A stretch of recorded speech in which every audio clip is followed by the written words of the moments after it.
My name is Hannah Barry. I'm the mother of George Barry. That's his memorial window with the rest of them from Company D. George was a middle child. He tried hard, but things never seemed to work out. There was a lot of trying in my family. When my husband Leonard heard that a new railroad was going in between Portland and Montreal, he moved the family to Bryant's Pond to cash in on the boom. But Bryant's Pond stayed a podunk town on the way to somewhere else, and Leonard stayed a mostly unemployed carpenter. I wasn't surprised then when George, at 16, announced he was leaving home to work on a whale ship. His older brother left too, west to try his luck in the gold fields. With Leonard out of work, George so wanted to succeed and take care of me. George was sure that his promised share of the whale ship's earnings, 1/130th, would make him rich. The Charles and Edward sailed in the South Atlantic. It was a small, old ship whaling in an area that had been heavily whaled. After 15 months at sea, George was back in New Bedford. The captain figured out George's share of the earnings, subtracting expenses for the ship and charging George for the cost of food, clothing, and personal items. After all was said and done, poor George owed the captain money, so George was locked into another voyage to pay this off. And for once, he did the smart thing. He jumped ship and headed home. After visiting with me, he went to work with his brother Horace at a quarry in Rockport, Massachusetts.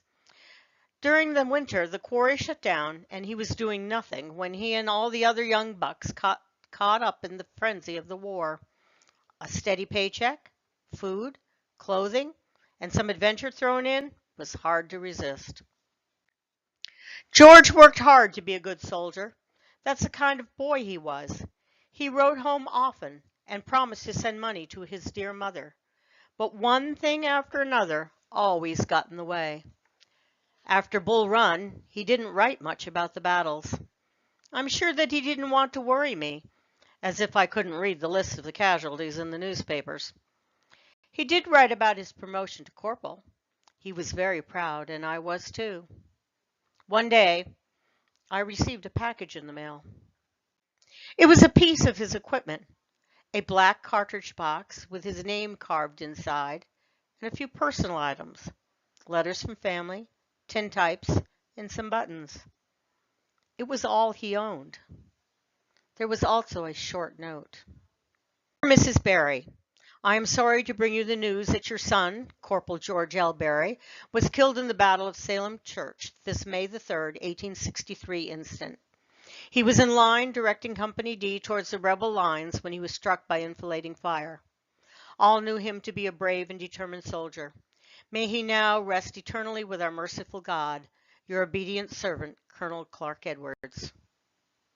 George was dead at 21. I found out later that the rebels had attacked the end of the line of the Fifth Maine from the side. George's luck. That's where the corporals marched to keep the other soldiers in line. After the war, George's brother Cyrus named his second son George after him. We purchased the window in the Memorial Hall to remember him. And in death, he fulfilled his promise to take care of me, as I received his soldier's pension.